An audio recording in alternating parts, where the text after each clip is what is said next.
warahmatullahi wabarakatuh. Perkenalkan, nama saya Nunung Emalia Putri. Saya mahasiswi dari jurusan Ilmu Ekonomi Fakultas Ekonomi Universitas Negeri Padang. Saat ini saya membuat video sama dengan video saya sebelumnya, yaitu video pembelajaran. Video ini saya buat sebagai pengganti UAS pada mata kuliah Ekonomi Pembangunan dengan dosen Bapak Dr. Alphonse Adrianto. Baiklah, kali ini saya akan membahas 3 bab pada buku Ekonomi Pembangunan yang dikarang oleh Michael Todaro, yaitu bab 6, bab 7, dan bab 8. Langsung saja pertama kita bahas bab 6 terlebih dahulu, yaitu dengan judul Pertumbuhan Penduduk dan Pembangunan Ekonomi, Penyebab, Konsekuensi, dan Kontroversi. Yang pertama yaitu ada isu pokok, pertumbuhan penduduk dan kualitas hidup. Jumlah penduduk dunia pada tahun 2009 diperkirakan mencapai 6,8 miliar orang. Perserikatan Bangsa-Bangsa memproyeksikan jumlah penduduk akan mencapai lebih dari 9,2 miliar pada tahun 2050. Sebagian besar penduduk dunia menjalani kehidupan mereka di dunia berkembang. Apa implikasi ekonomi dan sosialnya terhadap pembangunan jika ternyata kemudian proyeksi pertambahan penduduk tersebut memang menjadi suatu kenyataan? Atau apakah implikasinya bergantung kepada keberhasilan atau kegagalan upaya pembangunan? Beberapa isu besar berkenaan dengan pertanyaan-pertanyaan tersebut dapat kita lihat dalam 6 pertanyaan berikut. Yang pertama, apakah negara-negara berkembang akan mampu memperbaiki taraf hidup penduduknya dengan tingkat pertumbuhan penduduknya, baik sekarang maupun proyeksinya untuk masa yang akan datang? Yang kedua yaitu bagaimana negara-negara berkembang mampu menanggulangi pertambahan jumlah tenaga kerja yang sedemikian cepat dalam beberapa dasawarsa mendatang.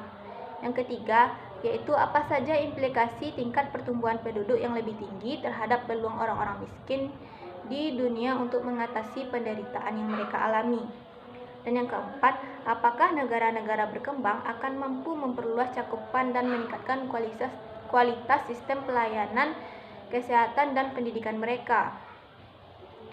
Kemudian yang kelima yaitu adakah hubungan antara kemiskinan dan jumlah anggota keluarga.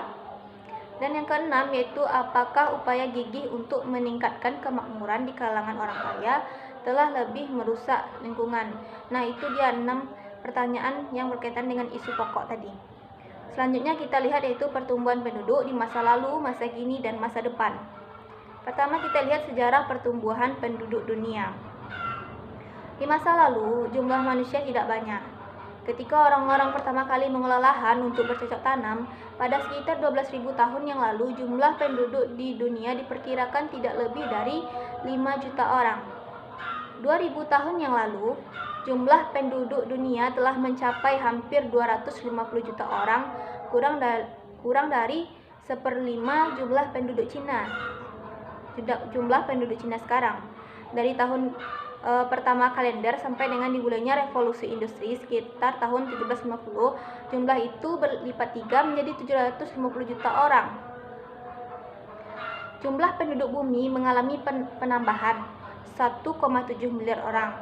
Tetapi hanya dalam 4 dasawarsa setelah itu jumlah penduduk bumi bertambah lebih dari 2 kali lipat menjadi 5,3 miliar. Dari yang angka absolut kita beralih ke persentase tingkat pertumbuhan. Untuk hampir seluruh masa keberadaan umat manusia di bumi, sampai sekitar 300 tahun lalu, pertumbuhan penduduk per tahun tidak jauh dari 0,02% atau 20 orang per sejuta. Tentu saja tingkat pertumbuhan penduduk menyeluruh ini tidak stabil. Banyak kenaikan dan penurunan akibat bencana alam dan beragam tingkat pertumbuhan di berbagai wilayah. Berdasarkan catatan sejarah, perubahan mendadak dalam tren pertambahan penduduk secara menyeluruh yang diakibatkan naik turunnya jumlah penduduk sangat dipengaruhi oleh kombinasi peristiwa kelaparan, penyakit, kurang nutrisi, wabah, dan perang. Semua kondisi yang mengakibatkan tingkat kematian yang tinggi dan berfluktuasi. Di abad ke-20, kondisi-kondisi itu semakin dapat dikendalikan melalui teknologi dan ekonomi. Akibatnya, mortalitas manusia sekarang mencapai titik terendahnya dalam sejarah eksistensi manusia. Penurunan tingkat mortalitas karena kemajuan teknologi kedokteran yang berlangsung cepat dan meluasnya upaya untuk meningkatkan sanitasi modern menyebabkan kenaikan pertumbuhan penduduk dunia yang belum pernah terjadi sebelumnya di negara-negara berkembang. Secara singkat, pertumbuhan penduduk dewasa ini diakibatkan oleh cepatnya peralihan dari era sejarah panjang yang dicirikan dengan tingginya angka kelahiran dan kematian ke era yang dicirikan dengan angka kematian yang menurun tajam, tetapi angka kelahiran di negara berkembang menurun lebih lambat dibandingkan dengan tingkatnya yang secara historis tinggi. Selanjutnya yaitu struktur penduduk di dunia. Distribusi penduduk dunia sangat tidak merata menurut wilayah geografi, tingkat fertilitas dan mortalitas, serta struktur usia. Wilayah geografis. Lebih dari 3/4 penduduk dunia hidup di negara-negara berkembang. Kurang dari 1/4 jumlah itu hidup di negara yang perekonomiannya maju. Selanjutnya, kita lihat dari sisi tren fertilitas dan mortalitas.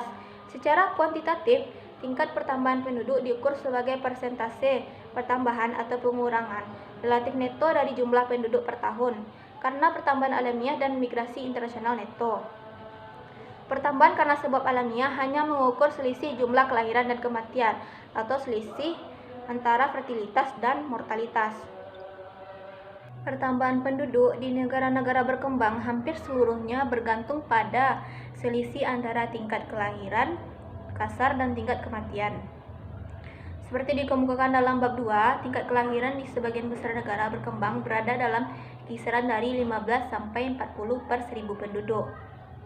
Sebaliknya, tingkat kelahiran negara berkembang dewasa ini seringkali masih lebih tinggi dibandingkan dengan tingkat kelahiran di masa pra-industri di Eropa Barat. Selanjutnya yaitu dari segi struktur usia dan beban ketergantungan. Penduduk di dunia berkembang relatif berusia muda. Anak-anak berusia di bawah 15 tahun mencakup 30% penduduk di negara-negara berkembang. Sementara di negara-negara maju hanya 17%. Di negara-negara dengan struktur usia seperti itu, rasio ketergantungan pemuda atau proporsi pemuda di bawah usia 15 dibandingkan dengan jumlah orang dewasa aktif secara ekonomi, yaitu dari usia 15 sampai 64 tahun sangat tinggi. Dengan demikian, angkatan kerja di negara-negara berkembang harus menanggung beban hidup anak-anak yang jumlahnya 2 kali lipat dibandingkan dengan angkatan kerja di negara-negara yang lebih kaya. Umumnya, semakin cepat laju pertumbuhan penduduk, semakin besar pula jumlah anak-anak yang harus ditanggung oleh total penduduk, dan semakin berat pula tanggungan orang-orang yang bekerja guna menopang kehidupan mereka. Gejala ketergantungan pemuda ini berkaitan dengan konsep yang disebut momentum tersembunyi pertumbuhan penduduk. Momentum tersembunyi pertumbuhan penduduk adalah jumlah penduduk yang terus meningkat sekalipun tingkat kelahiran menurun. Hal ini dikarenakan keberadaan jumlah penduduk berusia muda memperbesar basis penduduk yang menjadi calon orang tua. Ada 2 alasan yang menjelaskan hal ini, yaitu pertama, angka kelahiran yang tinggi tidak dapat diubah begitu saja dalam semalam.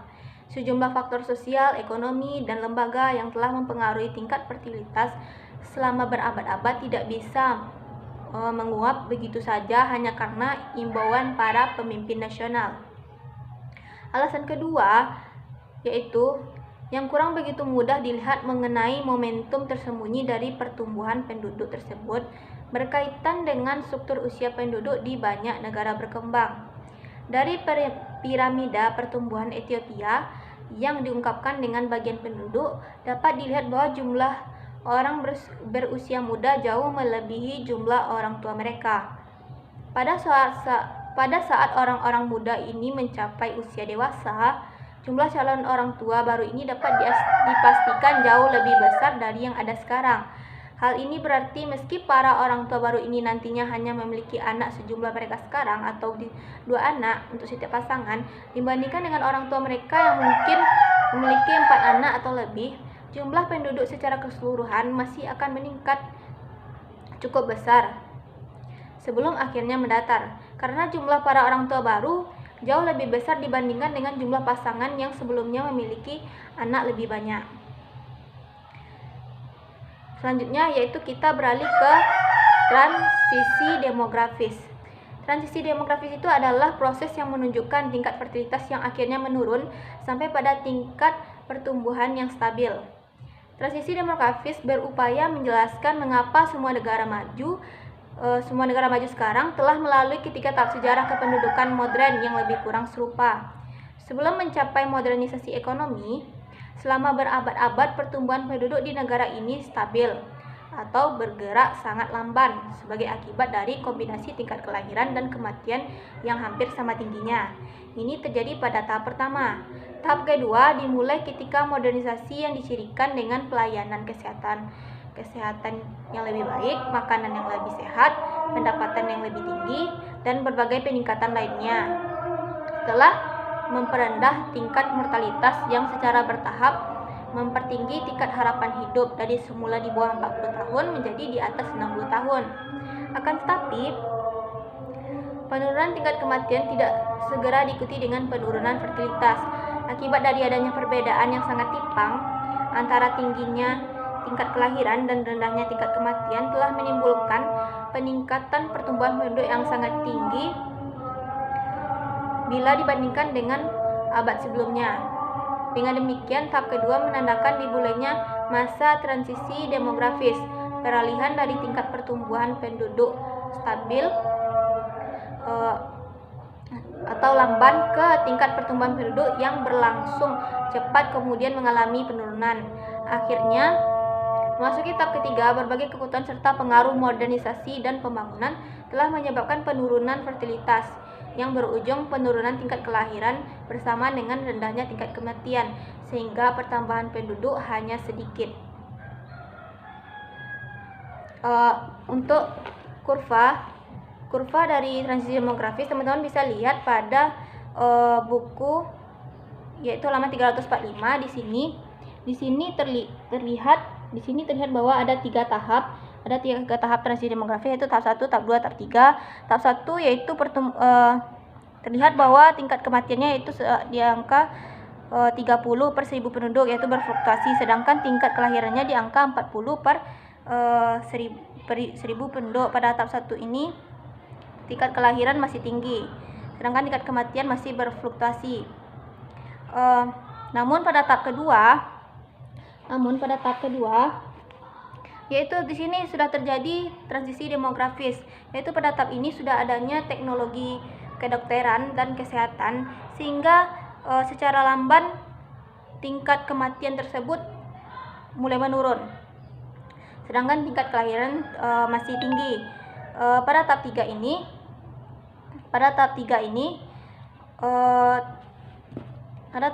ini sudah pertumbuhan tingkat kematian juga menurun, semakin lama semakin menurun, karena pada tahap ketiga ini telah terjadi modernisasi perekonomian.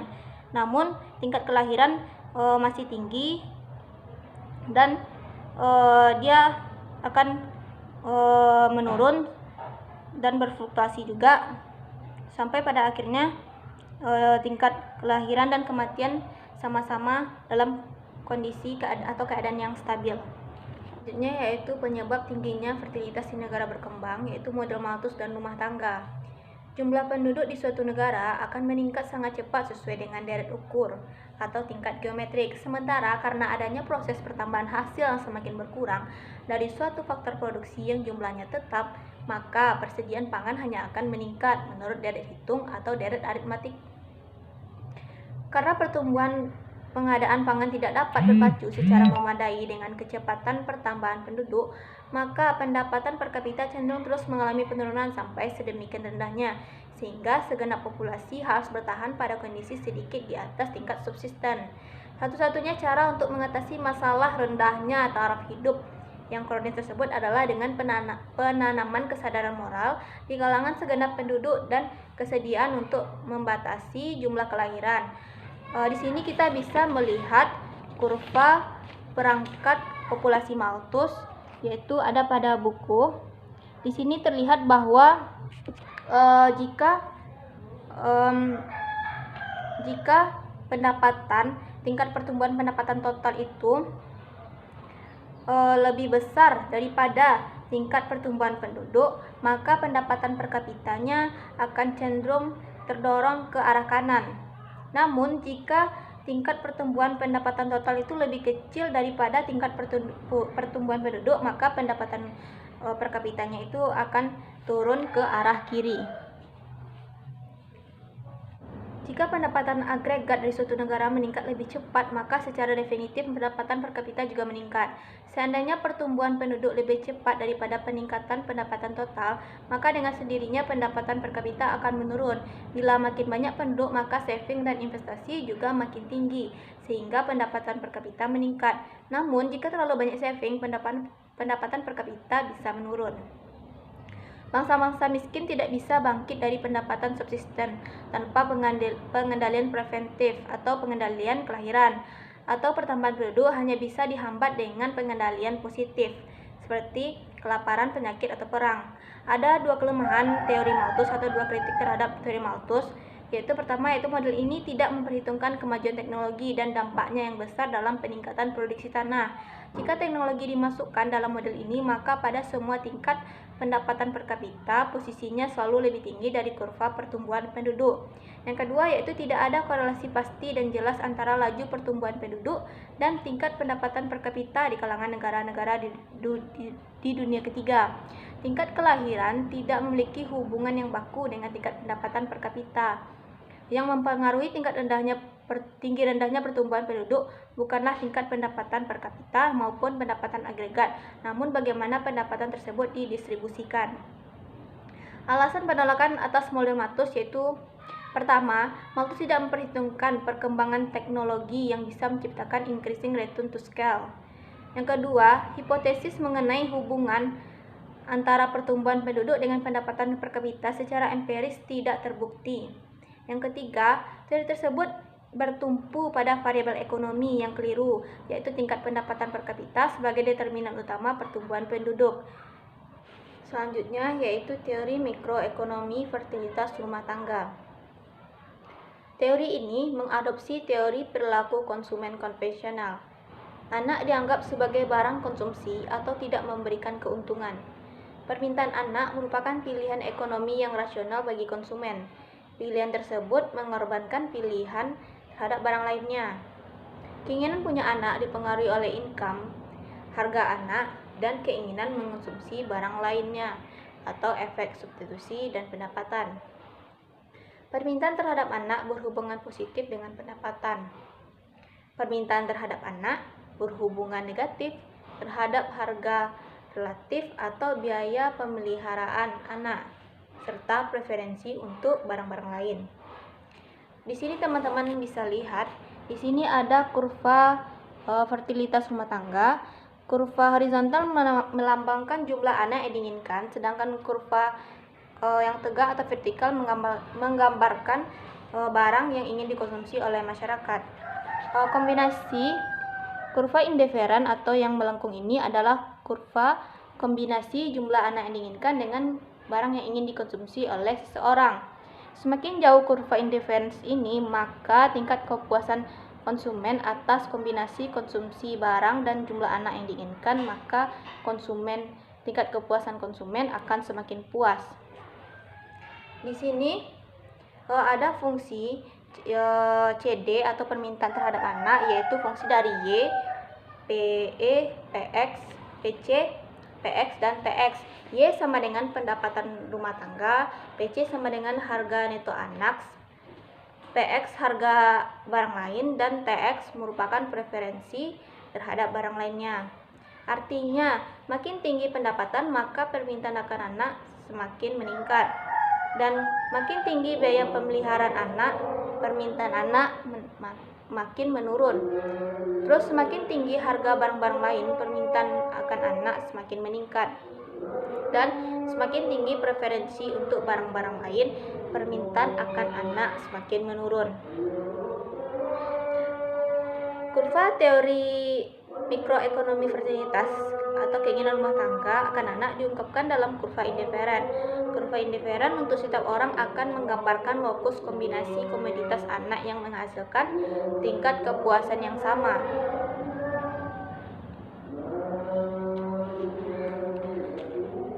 ada dua hal yang diperhitungkan dalam memiliki anak. Yang pertama yaitu biaya oportunitas.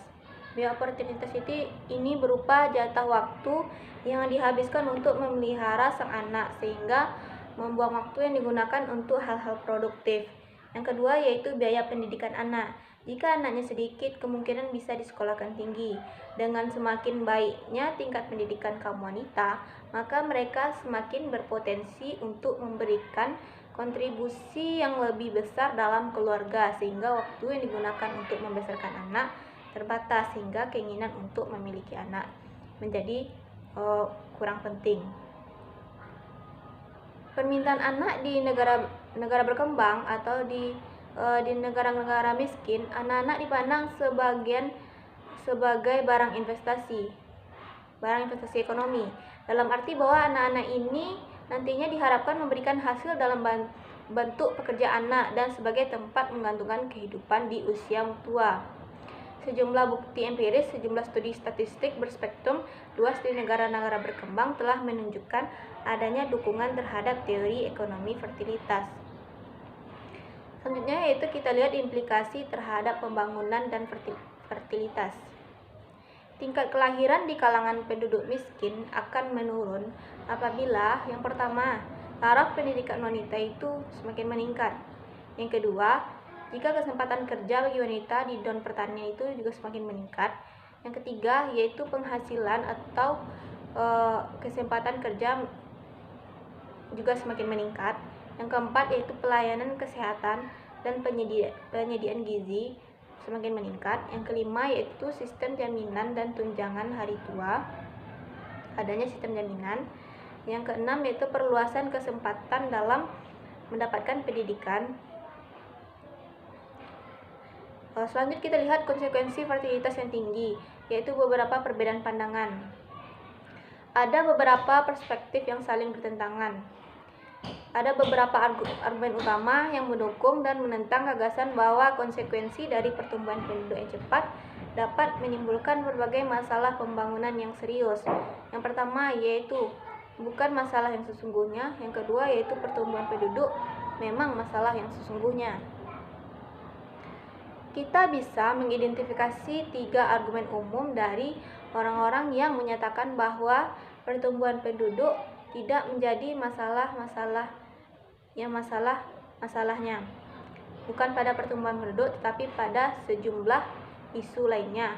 Yang kedua yaitu pertumbuhan penduduk adalah isu palsu yang sengaja diciptakan oleh badan dan lembaga internasional yang didominasi negara-negara kaya agar negara-negara berkembang tetap berada dalam kondisi ketergantungan. Bagi banyak negara dan wilayah berkembang, pertumbuhan penduduk justru merupakan keadaan yang diinginkan. Selanjutnya kita lihat isu-isu lainnya, yaitu banyak pengamat dari negara kaya dan miskin menyatakan bahwa masalah sebenarnya bukan pada pertumbuhan penduduk, tetapi salah satu atau keempat isu berikut. Yang pertama, keterbelakangan. Masalah sesungguhnya menurut argumentasi ini adalah keterbelakangan dan satu-satunya penanggulangannya adalah pembangunan. Melalui pembangunan akan dicapai kemajuan ekonomi dan mekanisme sosial yang dengan cara yang kurang lebih secara otomatis akan mengatur pertumbuhan dan distribusi penduduk. Yang kedua, yaitu menipisnya sumber daya alam dan kerusakan lingkungan hidup. Pertumbuhan penduduk hanya bisa dijadikan masalah ekonomi jika dikaitkan dengan ketersediaan dan pendayagunaan sumber daya alam dan material. Menurut argumentasi ini, negara-negara majulah yang seharusnya menurunkan standar konsumsi mereka yang sangat berlebihan ketimbang mendesak negara-negara dunia ketiga untuk membatasi pertumbuhan penduduknya. Yang ketiga yaitu distribusi penduduk. Menurut argumentasi ini, sebenarnya bukan hanya jumlah orang yang menimbulkan masalah kependudukan, tetapi juga wilayah distribusinya. Yang keempat yaitu penempatan perempuan pada kedudukan yang lebih rendah. Menurut argumentasi ini, pertumbuhan penduduk adalah akibat alamiah dari kurangnya peluang ekonomi perempuan. Jika kesehatan, pendidikan, dan kesejahteraan perempuan dapat ditingkatkan, maka pemberdayaan perempuan tentu akan menghasilkan keluarga yang lebih kecil sehingga pertumbuhan penduduk akan lebih rendah. Ada isu palsu yang sengaja direkayasa. Pada dasarnya, argumentasi ini mengemukakan bahwa kerisauan berlebihan dari negara-negara kaya terhadap pertumbuhan penduduk di negara-negara miskin sebenarnya merupakan upaya negara kaya untuk menahan laju pembangunan negara-negara miskin agar dapat mempertahankan status quo internasionalnya yang menguntungkan negara-negara kaya itu sendiri. Selanjutnya, fenomena yang diinginkan. Argumentasi ekonomi yang lebih konvensional memandang pertumbuhan penduduk sebagai suatu unsur penting untuk mendorong pembangunan ekonomi. Pertumbuhan penduduk memang masalah yang sesungguhnya. Kita lihat dari argumen ini, pendapat yang mendukung perlunya upaya mengendalikan pertumbuhan penduduk karena konsekuensi negatifnya terhadap perekonomian, kehidupan sosial, dan lingkungan hidup umumnya didasarkan atas 3 argumentasi. Yang pertama yaitu argumentasi garis keras, kependudukan dan krisis global. Pendapat ekstrim yang memandang kependudukan sebagai masalah berupaya mengaitkan pertumbuhan penduduk yang terlalu besar sebagai penyebab dari hampir semua masalah ekonomi dan sosial dunia. Peningkatan jumlah penduduk yang tidak terkendali dipandang sebagai krisis besar yang dihadapi umat manusia dalam dewasa ini. Yang kedua yaitu argumentasi teoritis, siklus populasi, kemiskinan, dan perlunya program keluarga berencana. Teori siklus populasi kemiskinan adalah argumentasi utama para ekonom yang berpandangan pertumbuhan penduduk yang terlalu cepat akan menimbulkan konsekuensi negatif terhadap ekonomi, sehingga harus benar-benar diperhatikan oleh negara berkembang. Yang ketiga yaitu argumentasi empiris lainnya. Ada 7 konsekuensi negatif terhadap pertumbuhan penduduk. Yang pertama yaitu pertumbuhan ekonomi. Bukti menunjukkan bahwa meski pertumbuhan penduduk yang cepat bukan penyebab kemandekan ekonomi, hal itu akan memperendah pertumbuhan pendapatan per kapita di hampir semua negara berkembang. Yang kedua yaitu kemiskinan dan ketimpangan. Meski korelasi statistik agregat antara ukuran kemiskinan dan pertumbuhan penduduk. Yang ketiga yaitu ada pendidikan. Umumnya disepakati bahwa keluarga berukuran besar dan pendapatan rendah akan membatasi ruang gerak orang tua untuk mendidik anak-anak mereka. Yang keempat yaitu dari segi kesehatan, tingginya fasilitas merugikan kesehatan ibu dan anak. Yang kelima yaitu segi pangan, memberi makan penduduk dunia semakin sukar dengan pertambahan penduduk yang cepat. Besarnya kebutuhan makanan penduduk di negara-negara berkembang disebabkan oleh peningkatan jumlah penduduk. Selanjutnya yaitu lingkungan hidup. Cepatnya pertumbuhan penduduk ikut berkontribusi terhadap kerusakan lingkungan dalam bentuk perambahan hutan, penebangan hutan, dan menipisnya kayu bakar, erosi tanah, dan kerusakan-kerusakan lainnya. Migrasi selanjutnya yaitu dari migrasi internasional. Banyak pengamat memandang migrasi internasional baik legal maupun ilegal sebagai salah satu konsekuensi pertumbuhan penduduk di negara-negara berkembang. Selanjutnya yaitu kita lihat poin terakhir yaitu beberapa pendekatan kebijakan, yaitu pertama kebijakan umum dan khusus yang dapat diprakarsai pemerintah negara-negara berkembang untuk mempengaruhi, barangkali bahkan mengendalikan pertumbuhan dan distribusi penduduk. Yang kedua yaitu kebijakan umum dan khusus yang dapat diprakarsai pemerintah negara-negara maju di negara-negara mereka sendiri untuk mengurangi konsumsi berlebihan sumber daya dunia yang terbatas dan mendorong adanya distribusi manfaat, kemajuan ekonomi global secara lebih adil. Yang ketiga yaitu ada kebijakan umum dan khusus yang dapat diprakarsai pemerintah negara maju dan lembaga-lembaga bantuan internasional untuk membantu negara-negara berkembang mencapai sasaran program kependudukan mereka. Selanjutnya kita masuk ke bab 7 yaitu urbanisasi dan migrasi desa kota. Pertama kita lihat dilema migrasi dan urbanisasi. Hubungan positif antara urbanisasi dan pendapatan per kapita merupakan fakta khusus paling jelas dan menonjol dalam proses pembangunan. Umumnya, semakin maju suatu negara berdasarkan pendapatan per kapita, semakin besar pula jumlah penduduk yang mendiami kawasan di perkotaan. Meski pertumbuhan penduduk dan migrasi desa kota terus meningkat, yang merupakan penyebab utama ledakan kawasan perkampungan kumuh perkotaan, pemerintah juga turut bertanggung jawab atas timbulnya keadaan itu. Kebijakan pemerintah dalam perencanaan perkotaan yang salah arah dan peraturan tentang bangunan yang ketinggalan zaman seringkali berarti bahwa 80-90% perumahan baru di perkotaan adalah ilegal. Selanjutnya kita beralih ke peranan kota secara umum.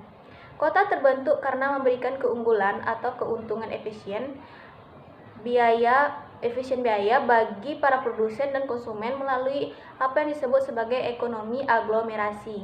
Sebagaimana yang telah dikemukakan oleh Walter Isar, ekonomi aglomerasi ini memiliki dua wujud, yaitu ekonomi urbanisasi dan ekonomi lokalisasi. Ekonomi urbanisasi adalah munculnya sejumlah akibat yang berkaitan dengan pertumbuhan umum wilayah geografi yang terkonsentrasi. Sedangkan ekonomi lokalisasi adalah sejumlah akibat yang diperoleh sektor-sektor tertentu perekonomian seperti pembiayaan kendaraan bermotor ketika tumbuh dan berkembang di dalam kawasan tersebut. Selanjutnya kita beralih ke masalah yang ditimbulkan di kota raksasa secara keseluruhan. Semakin meraksasanya kota merupakan akibat dari kombinasi sistem transportasi dan lokasi modal politik di kota besar. Hal ini semakin diperkuat oleh budaya politik perburuan dan kegagalan pasar modal yang membuat upaya pembangunan pusat kota baru tidak dapat dilakukan oleh pasar. Penyebab terlalu besarnya kota utama semakin jelas bahwa keadaan ini dapat dihindari, dan memang jika tren ke arah demokrasi yang lebih besar, berkurangnya kemungkinan kudeta, meningkatnya kebijakan berorientasi keluar, serta membesarnya prospek penanggulangan dan pencegahan konflik sipil dapat dicapai, maka rasio kota terbesar dan kota-kota terbesar kedua di mana terdapat kota raksasa mungkin akan terus menerus. Selanjutnya kita beralih ke sektor informal perkotaan. Keberadaan sektor informal yang tidak terorganisasi, tidak diregulasi, dan semuanya legal, meskipun tidak terdaftar, telah diakui pada tahun 1970-an berdasarkan pengamatan di beberapa negara berkembang, yang menunjukkan bahwa bertambah banyaknya tenaga kerja perkotaan ternyata tidak tampak dalam statistik pengangguran sektoral informal. Selanjutnya kita beralih ke migrasi dan pembangunan. Migrasi desa kota telah berlangsung secara dramatis, dan pengembangan kota memainkan peran penting dalam pembangunan ekonomi. Tingkat migrasi desa kota di negara-negara berkembang telah melebihi tingkat penciptaan lapangan kerja perkotaan, sehingga jauh melampaui kemampuan industri untuk menyerap tenaga kerja dan mempersulit layanan sosial. Migrasi memperburuk ketidakseimbangan struktural antara desa dan kota melalui data secara langsung. Pertama, dari sisi penawaran, migrasi internal meningkatkan jumlah pencari kerja di perkotaan relatif terhadap pertumbuhan penduduk perkotaan secara tidak proporsional, di mana hal ini juga telah mencapai tingkat yang belum pernah terjadi sebelumnya, dikarenakan besarnya jumlah orang muda yang berpendidikan baik dalam sistem migran. Kehadiran mereka cenderung membuat jumlah penawaran tenaga kerja perkotaan membengkak, dan pada saat yang sama menguras modal manusia yang sangat bernilai di kawasan pedesaan. Kedua, dari sisi permintaan, upaya menciptakan lapangan kerja di perkotaan umumnya lebih sulit dan memerlukan biaya besar ketimbang upaya menciptakan lapangan kerja di pedesaan, dikarenakan diperlukan input sumber daya komplementer yang cukup besar bagi hampir semua pekerjaan di sektor industri. Selanjutnya kita lihat teori ekonomi migrasi desa kota. Pembangunan ekonomi Eropa Barat dan Amerika Serikat terkait erat dengan perpindahan tenaga kerja dari desa ke kota. Karena sektor pedesaan didominasi oleh aktivitas pertanian dan sektor perkotaan berfokus pada industrialisasi, secara menyeluruh pembangunan ekonomi di negara-negara ini dicirikan dengan realokasi bertahap tenaga kerja dari sektor pertanian ke sektor industri melalui migrasi desa kota, lokal ataupun internasional. Inti dari teori ini membahas alasan rasional seseorang itu mau bermigrasi dari desa ke kota. Jadi ini terlepas dari tingginya angka pengangguran di kota. Nah, alasannya itu adalah karena mereka sudah mengkalkulasikan berapa pendapatan yang akan mereka terima dengan bermigrasi dari desa ke kota. Kalau pendapatannya lebih tinggi, maka mereka akan pindah dari desa ke kota. Untuk kurva model migrasi Harisudaro, teman-teman bisa lihat di buku di sini. Yaitu di sini titik A dan A aksen merupakan permintaan tenaga kerja di sektor pertanian. Titik M dan M aksen merupakan permintaan tenaga kerja di sektor manufaktur. Pertemuan antara A aksen dan M aksen merupakan keseimbangan tingkat upah di desa dan kota. Namun di kota atau di sektor manufaktur, pemerintah menetapkan tingkat upah sebesar WM. Teman-teman bisa lihat di sini, sehingga permintaan tenaga kerjanya sebesar OMLM. Nah, diasumsikan lagi bahwa tidak ada pengangguran, maka sisanya yaitu OALM. Itu akan bekerja di desa dengan upah sebesar WA. Kita lanjut ke strategi komprehensif mengenai migrasi dan lapangan kerja. Yaitu pertama, kita bisa menciptakan keseimbangan yang sesuai antara ekonomi pedesaan dan ekonomi perkotaan. Yang kedua, yaitu bisa memperluas industri skala kecil yang padat karya. Yang ketiga, yaitu bisa menghilangkan distorsi harga faktor. Yang keempat, yaitu memilih teknologi produksi yang padat karya yang sesuai. Yang kelima, bisa memodifikasi keterkaitan antara pendidikan dan lapangan kerja. Yang ketujuh, yaitu bisa menurunkan tingkat pertumbuhan penduduk. Dan yang ke-8, yaitu bisa mendesentralisasi wewenang ke kota-kota wilayah sekitarnya. Selanjutnya kita beralih ke bab 8, yaitu dengan judul modal manusia, yaitu pendidikan dan kesehatan dalam pembangunan ekonomi. Pertama, yaitu kita lihat arti penting pendidikan dan kesehatan. Pendidikan dan kesehatan adalah tujuan pembangunan yang mendasar.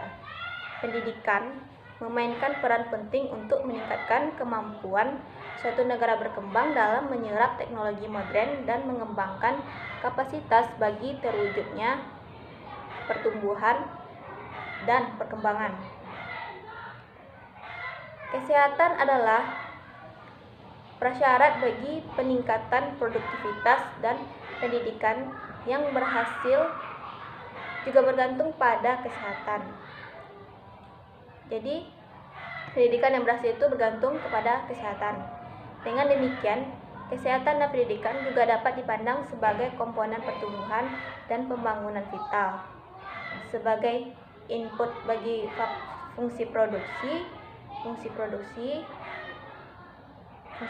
agregat. Karena negara berkembang masih terus menghadapi sejumlah tantangan di tengah usaha meningkatkan kesehatan dan pendidikan warga negaranya. Dengan meningkatkan kesehatan dan pendidikan dapat membantu keluarga keluar dari lingkaran setan kemiskinan. Selanjutnya yaitu pendidikan dan kesehatan sebagai investasi gabungan bagi pembangunan. Kesehatan dan pendidikan berkaitan erat dalam pembangunan ekonomi. Modal kesehatan yang semakin besar dapat meningkatkan pengembalian atas investasi di bidang pendidikan. Di lain sisi, semakin besarnya modal pendidikan dapat meningkatkan pengembalian atas investasi di bidang kesehatan, karena banyak program kesehatan yang bergantung pada program dasar yang sering dipelajari. Peningkatan efisiensi produktif dari investasi pendidikan mempertinggi pengembalian atas investasi kesehatan yang meningkatkan harapan hidup. Pada saat angka partisipasi pendidikan dasar meningkat di negara berkembang, maka pendidikan mulai menyusul kemajuan yang dicapai oleh negara maju. Selanjutnya kita beralih ke peningkatan kesehatan dan pendidikan. Mengapa peningkatan pendapatan saja tidak cukup?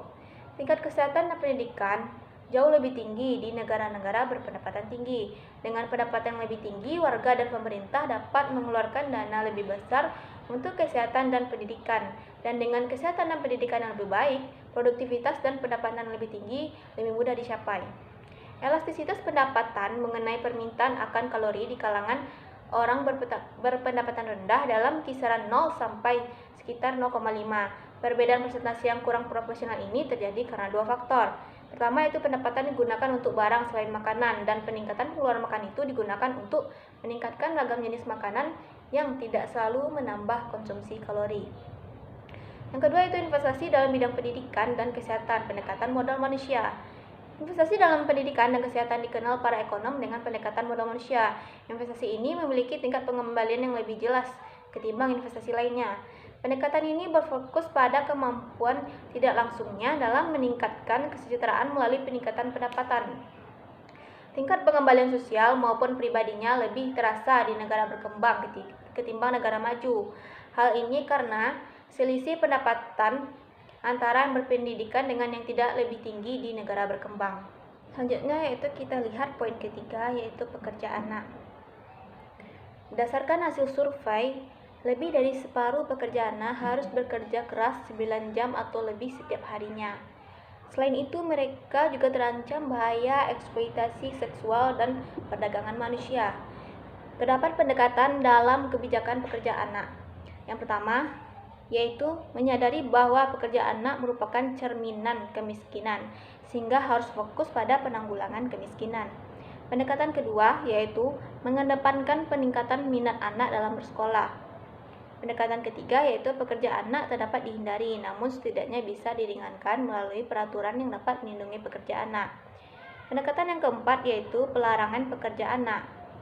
Namun, pelarangan pekerja anak pun juga belum tentu menjadi solusi terbaik, karena tanpa pekerjaan mereka mungkin akan mengalami malnutrisi dan kesejahteraan mereka juga akan semakin memburuk. Namun, di lain kondisi, pelarangan juga dapat menguntungkan anak itu sendiri. Selanjutnya yaitu kita beralih ke kesenjangan gender, diskriminasi dalam pendidikan dan kesehatan. Di negara berkembang, kebanyakan orang tua masih berpikiran bahwa anak akses pendidikan dan kesehatan bagi laki-laki jauh lebih penting ketimbang anak perempuan. Kita lihat sekarang konsekuensi bias gender dalam pendidikan dan kesehatan. Sebuah perkiraan menunjukkan biaya global dalam mendidik anak perempuan adalah 82 miliar per tahun.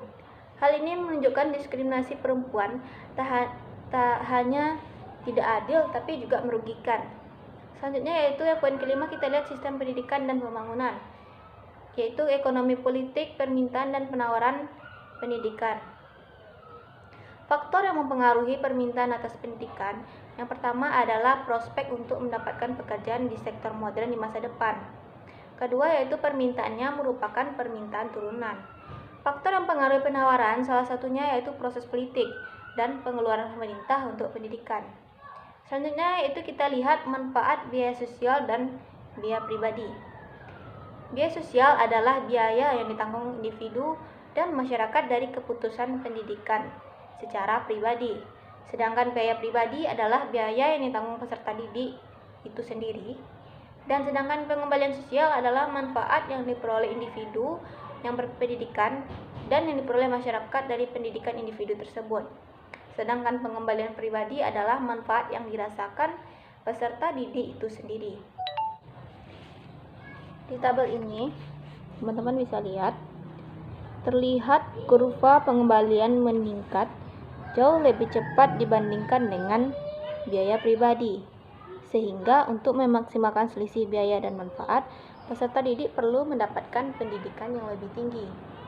Kurva pengembalian sosial meningkat tajam. Di sini dia